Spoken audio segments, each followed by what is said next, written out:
Bienvenidas y bienvenidos al Museo de la Mujer, centro de difusión de una nueva cultura de igualdad sustantiva entre mujeres y hombres. En esta ocasión me complace compartir con todas y todos ustedes la semblanza de Beatriz Saavedra, quien nació en Culiacán, Sinaloa, y quien cuenta con una maestría en letras por la Universidad de Barcelona, España. Es escritora, investigadora, poeta, ensayista y académica. En 2018 obtuvo el grado de doctora por el Instituto Mexicano de Líderes. También cuenta con varios doctorados, entre ellos el Doctoratus Honorum Magnus, UNAM.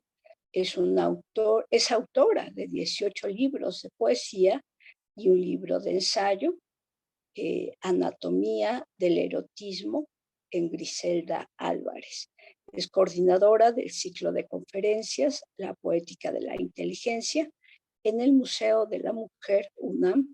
Es directora del Centro de Estudios de la Mujer de la Academia Nacional de Historia y Geografía y es directora del Festival La Mujer en las Letras, precisamente de esta Academia Nacional de Historia y Geografía, UNAM, y coordina el ciclo Poéticas de la Inteligencia, como ya habíamos dicho. Bueno, sí, pero aquí es dentro, del programa Mujeres a la Tribuna de la FEMU en el IMER. Y bueno, es directora del coloquio Alfonso Reyes y las mujeres de su tiempo y del ciclo Diálogos en femenino con Alfonso Reyes. Bueno, le damos la más cordial bienvenida a la doctora Beatriz Saavedra, quien nos va a exponer, o más que a exponer, a deleitar seguramente sobre su conferencia sobre Nahui Olin, la centralidad del cuerpo y la poesía de esta gran personaje. Le damos la palabra a la doctora Beatriz Saavedra. Muchas gracias, doctora. Adelante. Muchas gracias, querida maestra Rocío Garay, por esta introducción. Y bueno, pues muchas gracias a todos los que nos siguen en el Museo de la Mujer y bueno, que participan en esta conferencia. Nahui Olin, la centralidad del cuerpo en el conocimiento poético. Nahui Olin, una de de los grandes referentes de nuestro país, quien escribió: ¿qué me importan las leyes, la sociedad, si dentro de mí hay un reino donde yo sola soy? La vida no fue hecha para mí, porque soy una llama que se devora a sí misma.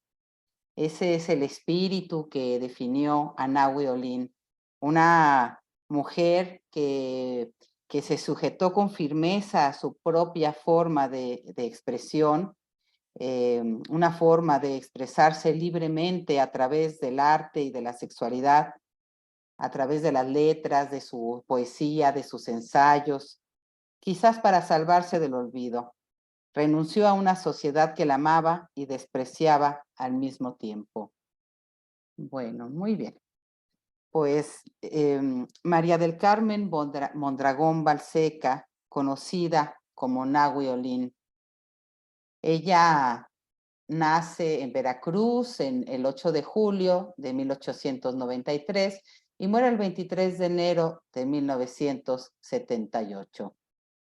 Nahui Olin, bueno, podemos decir rápidamente de ella que fue una pintora, profesora, modelo y poeta mexicana.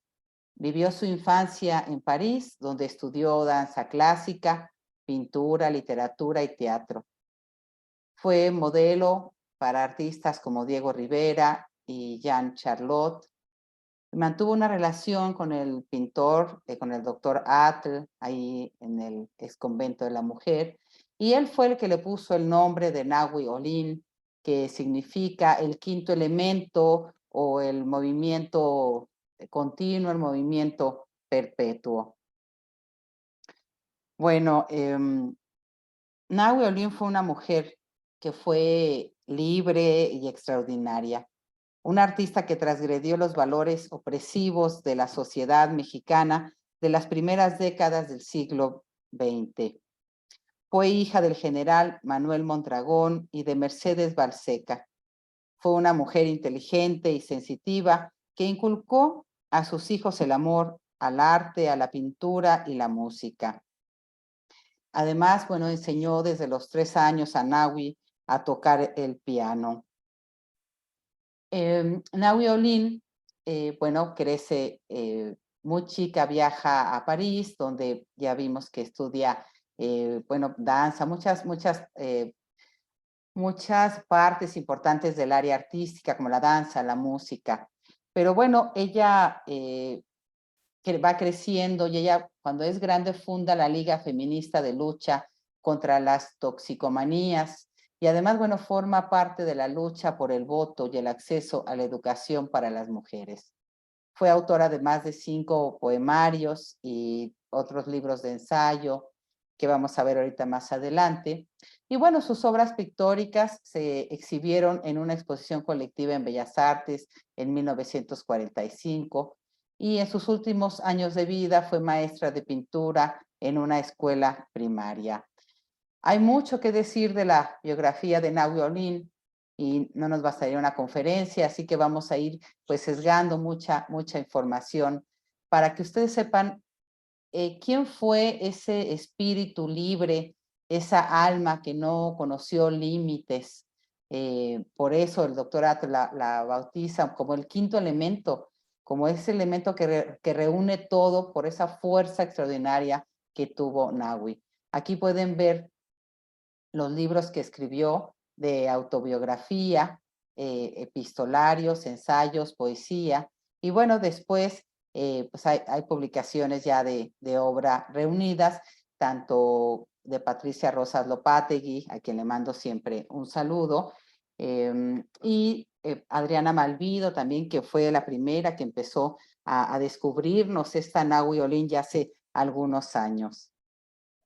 Bueno, Nahui Olin escribe este libro a 10 ans sur my pupitre, o sea, a 10 años sobre mi pupitre, y entonces evidentemente lo escribe a los 10 años, ¿no? Ella, fíjese lo que escribe, ¿no? En este libro, y ella tiene 10 años. La noche para mis ojos se ha acabado. Las tinieblas de mi inteligencia se han transformado en luz transparente. Ella es hija de corazón, de espíritu, de edad, la pasión ardiente, la esperanza y la ilusión. Dice, ahora que percibo que sufro y soy sensible a todo, tengo sed de todo lo que es bello, grande y embriagador, con un ardor extremo, una ilusión loca de juventud y de vida. Quiero hacer vibrar mi cuerpo, mi espíritu, hasta los últimos sonidos, ¿no? Estamos hablando de una niña que tiene 10 años, ¿no? Y que ya está teniendo todas estas experiencias corpóreas, sensoriales. Dice también en este libro, ¿quién te agita, oh espíritu mío? Es el amor, es la sed feroz de comprender, de saber más hasta llenar tu inmenso vacío, hasta sobrepasarlo completamente. Tú amas, tú crees amarlo todo y nada te basta. Bueno, sigue un poco con estos pensamientos. Pero bueno, Nahui es una de las artistas más versátiles e inquietas. Además, bueno, totalmente transgresora de su época. Una mujer con una belleza extraordinaria que vivió en los años 20, como ya dijimos. Posee todos los aspectos de la locura en el sentido filosófico del término. Y no es una casualidad que Elena Poniatowska, en su colección de ensayo Las 7 Cabritas, publicado en 2006, la coloca junto con otras grandes mujeres como Frida Kahlo, Pita Amor, María Izquierdo, Elena Garro, Rosario Castellanos y Nelly Campobello. algunas con quienes ella tuvo una estrecha relación artística y afectuosa. Mujeres que formaban parte activa del conjunto intelectual y político posrevolucionario en nuestro país. Mujeres que transgreden todas las prohibiciones sociales y morales establecidas. Mujeres librepensadoras y artistas extraordinarias que compartieron una novedosa visión del mundo. Nagui fue parte cardinal de un periodo artístico, social e intelectual, fuertemente efervescente en la historia posrevolucionaria. Y sin embargo, Nagui fue olvidada poco a poco por sus contemporáneos y después por la mayoría de los mexicanos. Es también conocida por sus desnudos, que vamos a ir viendo también más adelante, que fueron plasmados por Antonio Garduño y Edward Weston en fotografía. La libertad que es posible observar y la franqueza de las tomas son extraordinarias. Además, la belleza estética del cuerpo de Carmen Mondragón es digna de admiración. Ella lo sabía y así lo expresaba cuando dice: me retraté desnuda porque tenía un cuerpo tan bello que no iba a negarle a la humanidad de su derecho de contemplar esta obra. Es decir, Nagui se sabía bella, ¿no?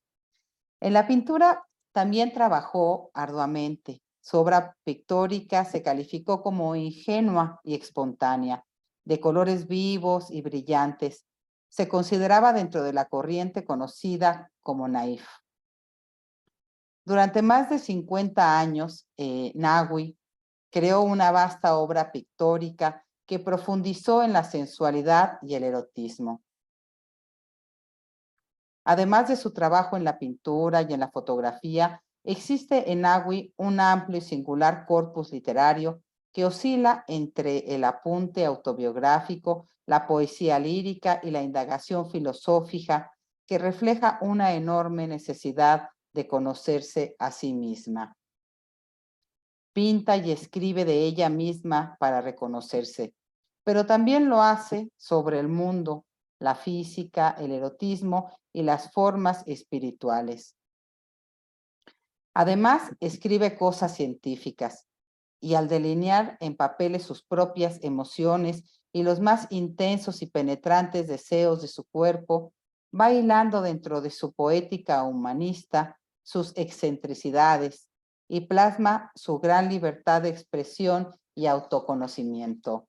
Esta foto y muchas de sus fotos son maravillosas. Podemos ver, bueno, toda la mirada, esa mirada fija que tiene, penetrante, provocadora, ¿no? Pero provocadora no en el ámbito erótico, sino provocadora de esa fuerza, ¿no? Es transgresora esta mirada.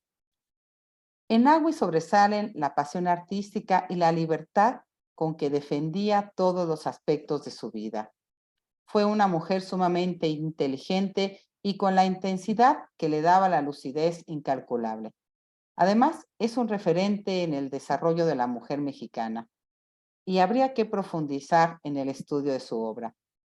La palabra intensidad la define fielmente. Tenía una manera desprejuiciada y libre de vivir, de sentir y desenvolverse dentro de la sociedad y la expresión artística. Junto con Frida Kahlo, aquí lo vemos también con su esposo, vamos a decir, junto con Frida Kahlo, Guadalupe Marín y Tina Modotti, fue pionera en el replanteamiento del papel de la mujer dentro de la sociedad. Nagui fue una visionaria que abrió camino a las mujeres en la cultura, en la sociedad y en el arte. Ella escribe desde muy pequeña, como ya dijimos, estos textos a 10 ans sur my pupitre.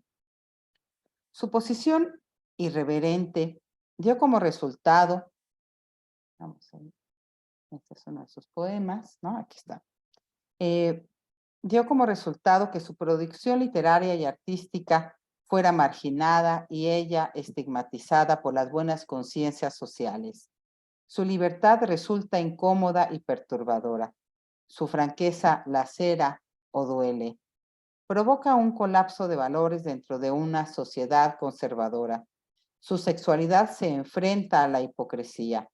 Está perturbada, dicen. Es más fácil ver así a la mujer que decide tomar conciencia y asumir su vida como propia. A Nahui, al igual que Platón, lo que les interesa es lo que el alma alcanza y no alcanza a decir.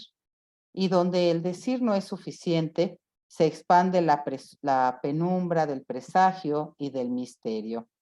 La sexualidad pertenece al enigma y el misterio a la demencia. Nahui publicó en total 4 libros de poesía: Óptica cerebral, Poemas dinámicos, Calinement, Je suis dedans y A 10 ans sur my pupitre, y Energía cósmica en 1937. Aquí están algunos de sus mesamis, así mandaba las cartas. Esta es una carta, ¿no? Y las ilustraba, bueno. Y quiero llegar, estas son partes de sus libros, mira, a 10 ans, ¿no? Los 10 años. Y ese libro además es maravilloso porque fue recuperado por su maestra en el colegio de monjas que lo guardó, y muchos años después se lo llevó al doctor Atl. La maestra cuando vio que eran tan buenos poemas, los guardó. Y bueno, se los entregó al doctor Atl y fueron publicados pues ya cuando Nahui era ya adulta, ya era mucho más grande. Energía cósmica también es un gran libro. En este libro de Energía cósmica, me voy a detener aquí un poquito. Bueno, Nahui, que se considera este libro si es poesía o es ensayo. Por ahí va, no hay una línea, ¿no? Pueden ser las dos cosas. Porque fíjense, este libro, ¿no? Dice, escribe cosas, habla de la energía, de la fuerza, parece más bien un libro de física, pero un libro de física poética. Dice, es todo lo que existe de energía cósmica, ¿no? Dice, todo es todo lo que existe y nada es de nada de lo que existe. Todo tiene únicamente un contacto accidental en el universo.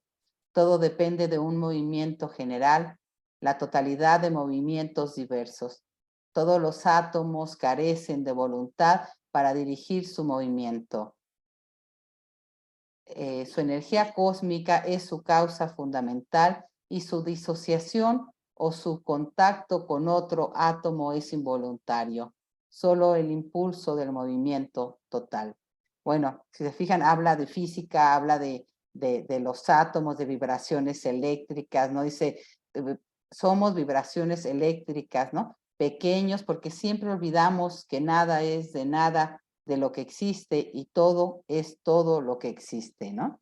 O sea, pues es una física entre física, filosofía y poesía, ¿no? Entonces es algo muy, muy profundo que pues que hay que ir ahondando en eso. Y simplemente este libro nos daría para otra conferencia, para ir analizando todos estos poemas que tienen este libro. Por ejemplo, tiene uno que se llama Electricidad y dice, todos los elementos, todos los fenómenos, por maravillosos que sean, deben terminarse como causas provisionales susceptibles de transformación, ¿no? O sea, eso es algo totalmente, pues, filosófico. Infinito. Tu nombre es una fuerza que llamamos electricidad, de la cual hemos llegado a determinar algunas acciones desconocidas que son una cosa más positiva que el nombre de infinito que nuestra ignorancia continua te da. Pues eso es el infinito, nuestra ignorancia continua, ¿no? Bueno, viene energía, entonces va dando todas las explicaciones de lo que significa cada palabra. Bueno, este es el libro Energía Cósmica, ¿no? Dice, y mi espíritu, que agotó las energías de mi cuerpo, le presta para desenvolverse un poco, erguido, indomable, insatisfecho de no caber en los límites ordinarios en que fue trazada nuestra hechura de hombres. Se yergue como una fuerza inesperada, salida del seno de la tierra e increíble, para salirse del equilibrio que mantiene el sol en nuestro sistema, ¿no? O sea, va dando toda una explicación física, pero también es toda una cosa muy, muy profunda. Bueno, en otro de sus libros, en el libro Óptica Cerebral, Nagui desarrolla un reconocimiento sumamente perspicaz y profundo de sí misma, de la mujer y de la humanidad que la rodea. Con esta antología de poemas y textos de prosa poética, es capaz de mostrar las cosas de la vida cósmicamente. En su libro es un libro sugestivo, producto de una sensibilidad extraordinaria. En esta obra, Nagui se coloca a sí misma en una posición intermedia entre el alma y el cuerpo, según una óptica estructuralista. Bueno, acá está, es aquí en óptica cerebral, que es el que están viendo arriba del lado izquierdo, ¿no? Y bueno, ella misma ilustraba además sus portadas. Bueno, entonces ella en el libro Óptica Cerebral, ella se coloca a sí misma en una posición intermedia entre el alma y el cuerpo, según una óptica estructuralista. La cultura es como una enorme combinación morfosintáctica, por lo que el cuerpo es un signo tanto lingüístico como antropológico. Esto es posible de observar en algunos versos donde Nagui considera la materia del cuerpo en todas sus declinaciones culturales, escultura, pintura y música, por ejemplo, como una verdadera prisión del espíritu. Y ella escribe en este libro en Óptica Cerebral: encontrando garabatos mezquinos, las artes como medio de expresión que son partos del espíritu encerrando su dolor de inexpresión en contorsionados monos que llaman esculturas, en colores que son el exterior de las cosas, sin ser ellas, sin ser la expansividad del espíritu que busca la expresión de esos colores que llaman cuadros, de esos sonidos que llaman música, y que son rugidos de fieras domesticada en la jaula de la materia que encierra la expansibilidad del espíritu, ¿no? O sea, bueno, es muy, muy, muy interesante.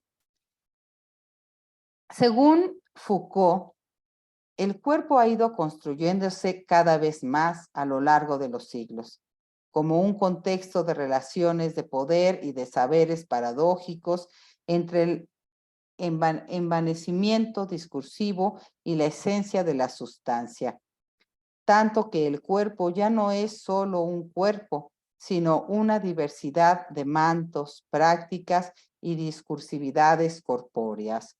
Así nos lo dice Foucault. Para Platón, el hombre está compuesto de alma y de cuerpo, pero esas dos realidades no están unidas de manera esencial, sino accidental como un conductor. Alma a su vehículo, cuerpo. Mientras que el alma es inmaterial e inmortal, el cuerpo es materia y está sujeto a la corrupción física y en último término a la muerte. Nagui consideraba el cuerpo no solo la tumba del alma, sino y sobre todo de la mujer.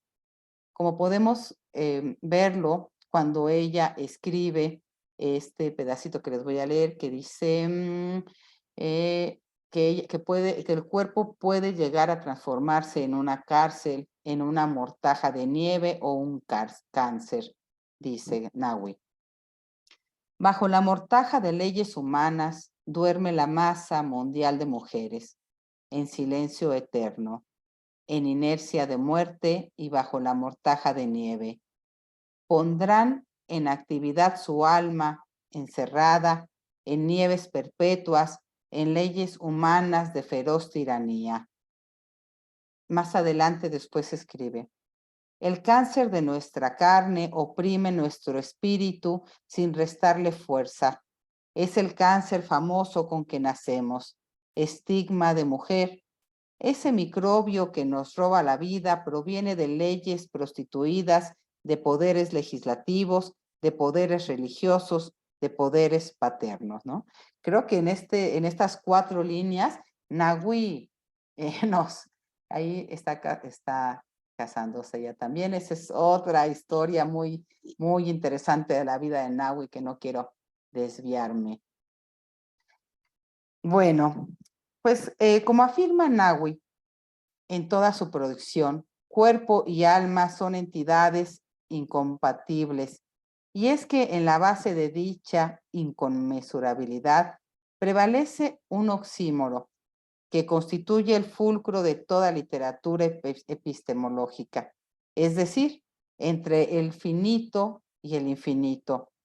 En sus poemas, la energía del espíritu prevalece como un infinito que determina el centro de un sistema solar que se alimenta gracias a la fuerza cerebral. Y escribe Nahui: no hay nada más interesante que el mundo que llevamos dentro. No hay nada más ilimitado que nuestro espíritu, y no debemos buscar ninguna otra fuerza o potencia para vivir o para producir. Hay que fecundar en sus propias entrañas y dar a luz. Es imposible traducir en términos, en palabras, los fenómenos maravillosos de nuestro espíritu, porque son concepciones enormes que solo tienen vida en nuestro mismo infinito, y son concepciones infinitas concebidas únicamente para el infinito de nuestro espíritu. Dice, el infinito, que es la evolución asombrosa e imprecisable del espíritu, es un misterio de fuerza creadora, y cada espíritu es un sistema solar mayor o menor que vive en el único infinito. Su evolución continua y creadora, cada vez más multiplicada en fuerza, en comprensión y en óptica cerebral. Bueno, si se fijan esta carita que vemos ahí, ¿no? En estos ojos, pero toda la conciencia que tiene de la energía del ser, del cuerpo, o sea, realmente era una pensadora, ¿no? Si yo, muchas de esas cosas yo van en el INDE de la filosofía. Bueno, dado que el cuerpo no puede contener el alma, el sublime modo de sujetarla es entenderla. Y cito: y es sin discreción encantadora la comprensión que nos revela todo, que no permite dueño de cosa alguna, porque todo es únicamente del que lo comprenda, y nuestro mismo espíritu poseerá y será poseído de lo que comprende y de los que comprendan, y es la posesión, derecho único de la comprensión de todo, ¿no? Bueno, pues va llevando. Bueno, podría mencionar también, por ejemplo, que Descartes acentuó también el dualismo al distinguir radicalmente la sustancia pensante y la sustancia extensa, distinción que provoca el grave problema de la relación entre el cuerpo y el alma, el cuerpo como extensión y el alma como pensamiento. Descartes intentó solucionar este problema apelando a un centro fisiológico de interacción entre ambas. Pero para Nahui existe una unidad sustancial entre ambos. Y Nahui escribe: mi espíritu y mi cuerpo tienen siempre loca sed de esos mundos nuevos que voy creando sin cesar, y de las cosas y de los elementos y de los seres que tienen siempre nuevas fases, bajo la influencia de mi espíritu y mi cuerpo, que tienen siempre loca sed, inagotable sed de inquietud creadora, que juega con los mundos nuevos que voy creando sin cesar, y las cosas que son una y que son mil. Y de esa sed admirable nace el poder creador, y es fuego que no resiste mi cuerpo, que en continua renovación de juventud, de carne y de espíritu, es único y es mil. Pues es insaciable sed, y mi espíritu y mi cuerpo tienen siempre loca sed. Bueno, para Nahui hay un cuerpo viviente y los límites de ambos no coinciden algunas veces. Por lo tanto, Hay que comprender el fenómeno del cuerpo desde la estructura de la existencia y esta debe ser entendida como la relación sustancial con lo que hay y con lo que no se alcanza. Los recursos del cuerpo son impedimentos de los que hay que liberarse, porque la esencia del hombre se realiza verdaderamente cuando el cuerpo duerme o está por morir. Podríamos incrustar la figura de Nahui en la larga tradición occidental que desde Pablo de Tarso hasta Heidegger cuenta la historia de un espíritu que se sustenta y vive de la muerte, de todo aquello que es corpóreo, transeúnte o pasajero, por lo que la posición de su vida es propósito serio hacia la muerte. Para Heidegger, la existencia no tiene nada que ver con un objeto encerrado en sí mismo, ni se refiere tampoco a lo que en psicología podríamos denominar psique, sujeto o yo, o conciencia, sino que propone entender el existir humano como el ser en el mundo. Para Nahui, el ser, el espíritu y el alma son un universo libre, contenido o encarcelado dentro del cuerpo humano. Remite el ser del hombre a su existencia y no a la subjetividad del ego. Para ello, una objeción como la de Sartre es comprensible si uno se mueve en ese modelo antropológico y en la metafísica de la sustancia en la que se funda, razón por la cual llega a afirmar que la pregunta por el ser humano no es antropológica, sino metafísica. En este contexto, la corporalidad será entendida, pues, como una dimisión ontológica, no antropológica, si por tal se entiende la antropología tradicional. La centralidad del cuerpo en el conocimiento es una primicia que Nahui Olin abrazó con fervor y valentía. Reconoció que la verdad no reside solo en la mente, sino también en la experiencia sensorial y emocional que experimentamos a través de nuestros cuerpos. Para ella, la poesía se convirtió en el medio para explorar y comunicarse esos secretos profundos del ser que solo pueden manifestarse a través de la conexión íntima entre el cuerpo y el alma. En sus versos encontramos una fusión de sensualidad y espiritualidad. Sus poemas nos invitan a adentrarnos en las profundidades de nuestro propio ser, a escuchar el latido de nuestros corazones y a dejarnos llevar por las olas de nuestras emociones. Ella nos muestra que a través de la poesía podemos desentrañar los misterios del universo y alcanzar una comprensión más profunda de nosotros mismos y del mundo que nos rodea. En un mundo donde la razón y la lógica a menudo dominan, Nahui Olin nos recuerda la importancia de explorar el conocimiento desde una perspectiva más holística. Nos muestra que no podemos desvincular nuestra mente de nuestro cuerpo, que la verdad no puede ser descubierta solo a través del intelecto. En las palabras de Nahui Olin encontramos un llamado para explorar nuestra propia experiencia, esa experiencia del cuerpo, del alma, de la mente, emerger como una luz brillante en un panorama del cuerpo, en un panorama de la razón. Ella desafió las concepciones tradicionales de la razón y el intelecto, al colocar al cuerpo en el centro de la búsqueda del conocimiento. Creía que el cuerpo, con su capacidad para sentir y experimentar el mundo, poseía una sabiduría innata que iba más allá de las limitaciones del pensamiento. A través de la poesía, nos invita a escuchar nuestro cuerpo, a sintonizar con nuestras emociones y sensaciones físicas para descubrir una verdad más profunda y auténtica.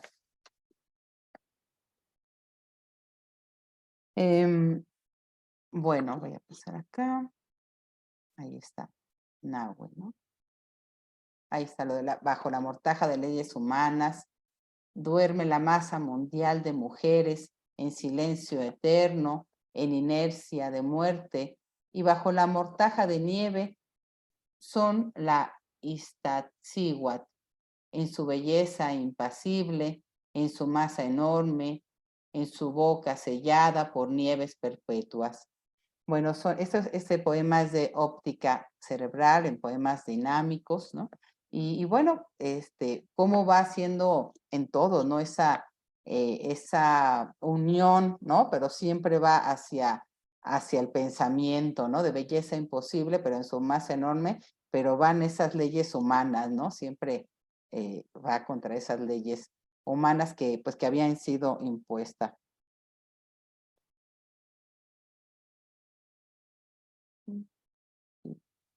Continúa esa. Aquí. Bueno. Pues estas palabras evocadoras de Nahui Olin nos sumergen en un contexto en el que la opresión y la invisibilidad de las mujeres se presentan como una realidad abrumadora. Sin embargo, en medio de esta oscuridad, la figura de Nahui Olin se alza como una voz poderosa que desafía las convenciones establecidas y reivindica el poder y la importancia del cuerpo femenino en la búsqueda de la verdad y la esencia. Desde una perspectiva filosófica, esta afirmación de Nahui adquiere un significado profundo. La filosofía tradicionalmente ha sido pues un plano discursivo del pensamiento, y bueno, Nahui entra en ese plano al hablar del cuerpo, del alma contenida en ese cuerpo. El cuerpo femenino para ella se presenta como un sitio de resistencia y de empoderamiento.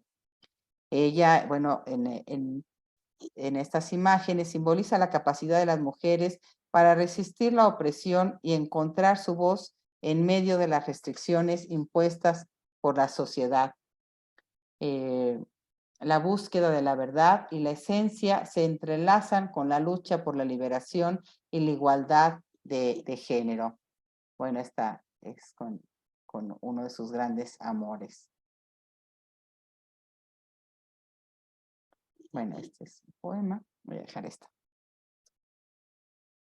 Bueno, para Nahui, la poesía era el canal a través del cual podía expresar las verdades más íntimas y esenciales, pues, del ser humano y de ella misma. Su obra está imbuida en una sensualidad intensa y liberadora.